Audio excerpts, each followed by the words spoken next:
Ce sera partie remise pour les retrouvailles entre les festivaliers et le groupe Imagine Dragons. C'est avec regret que l'équipe du Festival d'été de Québec a annoncé jeudi matin l'annulation de l'événement. Beaucoup de tristesse. Je vous dirais que l'espoir a continué de régner longtemps, longtemps. Mais c'est une décision qui devenait difficile, mais c'était la décision à prendre. Les contrats des artistes contiennent des clauses d'annulation en cas de force majeure. Avec la pandémie, les obligations mutuelles des deux côtés sont levées. Marchons sur le boulevard. Émile Bilodeau devait être en spectacle au parc de la Grande Allée. Une troisième présence pour lui, mais la première fois en tant que tête d'affiche sur une scène aussi importante. J'étais complètement aux anges, là. J'allais assister à tous les spectacles, j'allais me faire du fun. Puis je voyais ça comme une grande récompense parce que c'est beaucoup de travail, faire des albums. On s'y attendait, mais c'est vraiment triste. C'est un événement qui est tellement marquant chaque année. Les gens attendent après le FEC.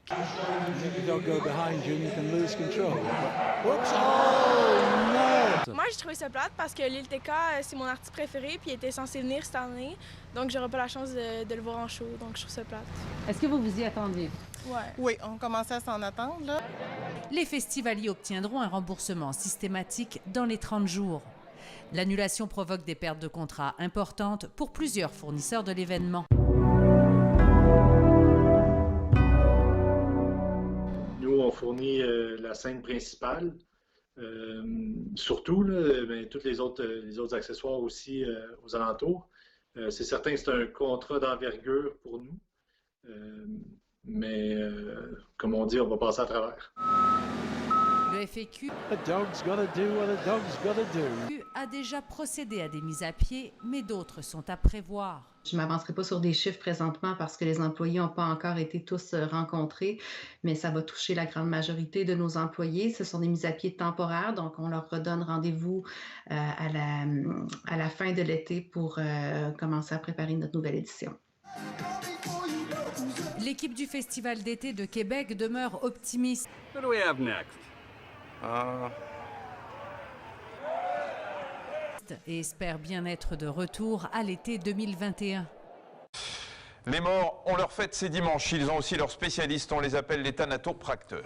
Et pour mieux comprendre ce métier méconnu, regardez ce reportage de Dorothée Drevon et Christian Gallet. Attention, attention, il s'agit de cadavres. Denis Parent collabore avec le Festival d'été depuis longtemps. C'est lui qui découpe les images projetées sur les écrans pendant les concerts sur les plaines. Mais réaliser un spectacle virtuel, c'est une toute autre façon de travailler. Leur métier consiste à prodiguer aux défunts des soins dits d'hygiène et de présentation. Sur les plaines, on travaille avec l'ambiance de la salle, c'est direct, c'est là. Tandis qu'ici, il faut recréer, idéalement, le plus possible pour les gens qui sont à la maison, le même feeling que les gens qui sont dans la salle. Quelques touches de fard à paupières, un soupçon de fond de teint.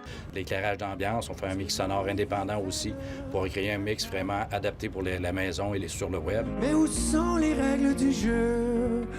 J'ai toujours été attiré plus ou moins par le milieu mortuaire. Je vérifie que tout va bien. Je remets en place un petit peu la jupe, si des fois les familles sont venues, qui avaient touché un petit peu la main, tout remettre en place, qui est un joli aspect. Les gens qui font ce métier-là, le rendu est formidable. Je retrouve une scène que je connais déjà beaucoup à l'Impérial de Québec, devant des êtres en chair et en os, en sachant qu'il y a d'autres êtres vivants en chair et en os qui vont être en train de regarder ça. À la demande de la famille, il a prodigué à cette dame des soins pour retarder au maximum sa thanatomorphose, autrement dit la décomposition du corps. J'ai hâte de voir si je serai encore capable. Ça devrait bien aller. Mais j'ai aussi la tête ailleurs, parce que je fais un nouveau disque, en fait. Je suis en train de finir les chansons que j'ai daigné laisser de côté pour l'album Quand la nuit tombe. C'est carrément la suite. Ça va sortir quand? Ça va sortir en début d'année 2021.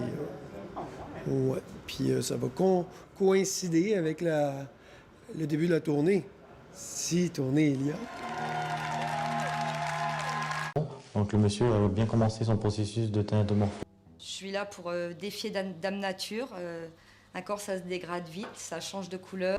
On ne sait pas comment va être le défunt, si ça va être quelque chose de compliqué. Après une heure de travail, le corps est enfin prêt pour la présentation.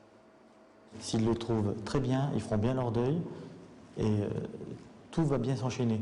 Quand on a terminé un soin et que la famille nous dit « Oh là là, on dirait qu'il dort », on a tout gagné. Et on oublie ce côté clinique, hôpitaux, longue maladie. Voilà.